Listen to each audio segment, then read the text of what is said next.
Welcome to 31 Days of October, week 4. Freddie wants me to try that again. Freddie doesn't like that. Welcome to 31 Days of October, week 4.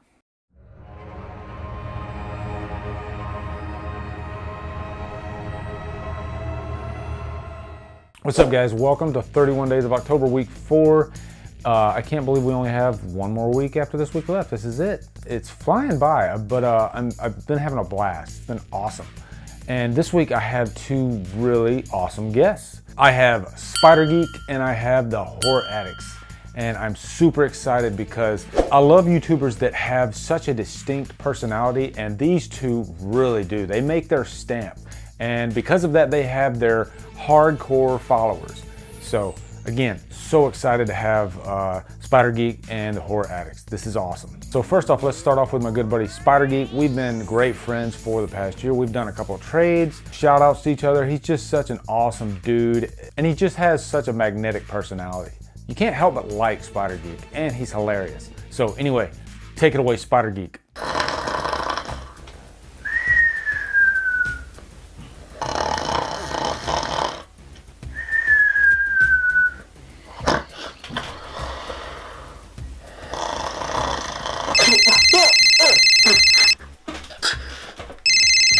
What do you want?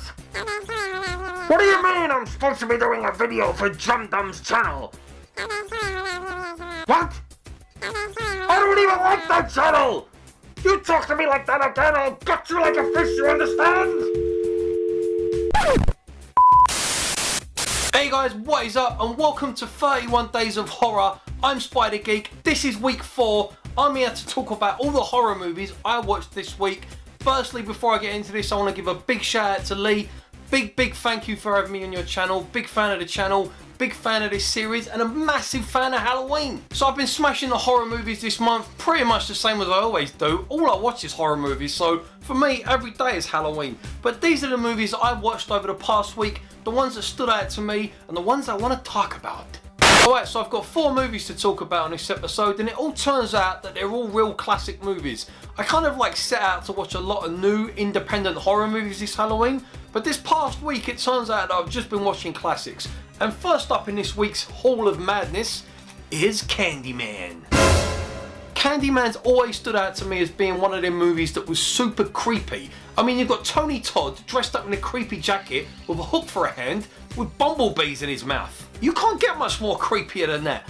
I absolutely love this movie. It's an all-time classic. It was heavily influenced by Clive Barker, who's based on one of his books. Tony Todd does an awesome job in this. It's just creepy, eerie, and the locations for this movie just make it extra creepy. All the settings and all the kind of gang territories and apartment buildings, they just look amazing, and they really set a good tone for this movie. Very eerie, very creepy, and Tony Todd's just petrifying. Next up is one of my all-time favourite movies, and I probably find myself watching this quite a few times throughout the year, not just around Halloween, and it is Creepshow. You cannot get better than this movie. It's got 2 all-time horror icons in it. George A. Romero, Stephen King teamed up together, and they came up with this, which is an anthology of madness. You just can't go wrong with this movie. It has everything. You've got zombies, killer cockroaches, seaweed demons, things in crates eating people, and Stephen King masquerading as a big piece of marijuana. But seriously guys, this is one of my all-time favourite movies. If you have not seen Creepshow, I don't know what's going on. Get out there, watch it, check it out. It's amazing. Speaking of Stephen King, the next up is one of his all-time classics, Pet Sematary. And believe it or not, this is actually the first time I've ever seen this movie. Yeah, it's just been one of the movies that I've just never got around to watching. Everyone's got that one movie from a horror master that he just haven't watched. And this was my one, Pet Sematary. First time I watched it, and I actually really enjoyed it. It had a very obvious Stephen King vibe to it, creepy, eerie. Some of it didn't really make sense, and some of it did make sense.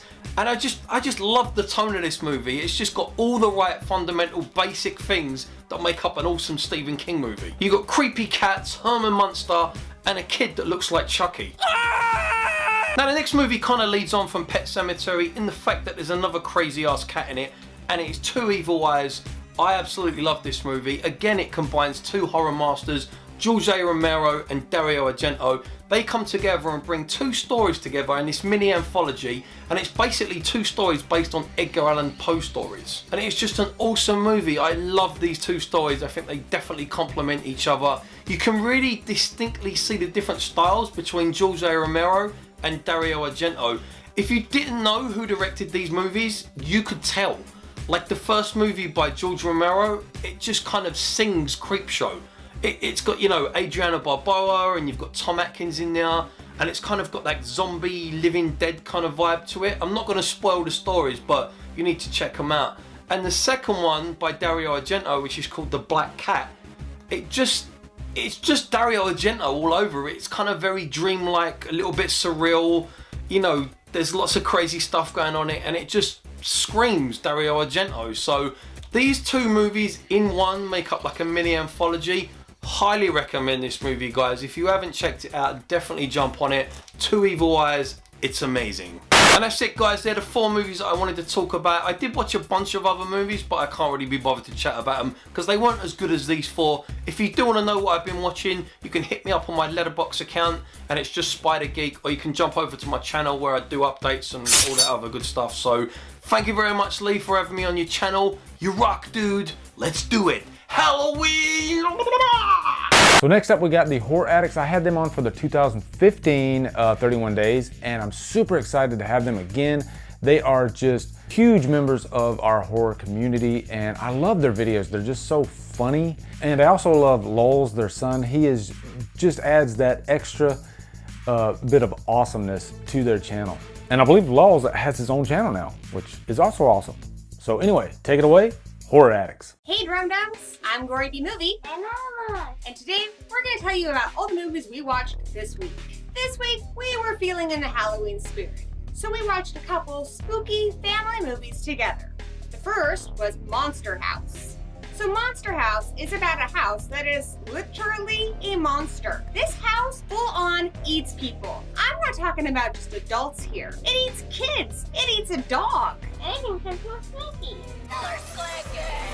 Terrifying. What I really loved about Monster House were the characters. You've got some really cool kids in here that remind me of kids in a lot of fun 80s movies like Goonies. These kids are very relatable and they're really funny. My favorite was Chowder, the bumbling best friend. He gets himself into a lot of trouble, but it's always fun to watch him on screen. Didn't we talk about the orphans Monster House? Lay it on him, Lulz. What is a man found young and Captain Jay? It eats a cannibal, he falls down, it is missing, and is very intimate. Why it has been built?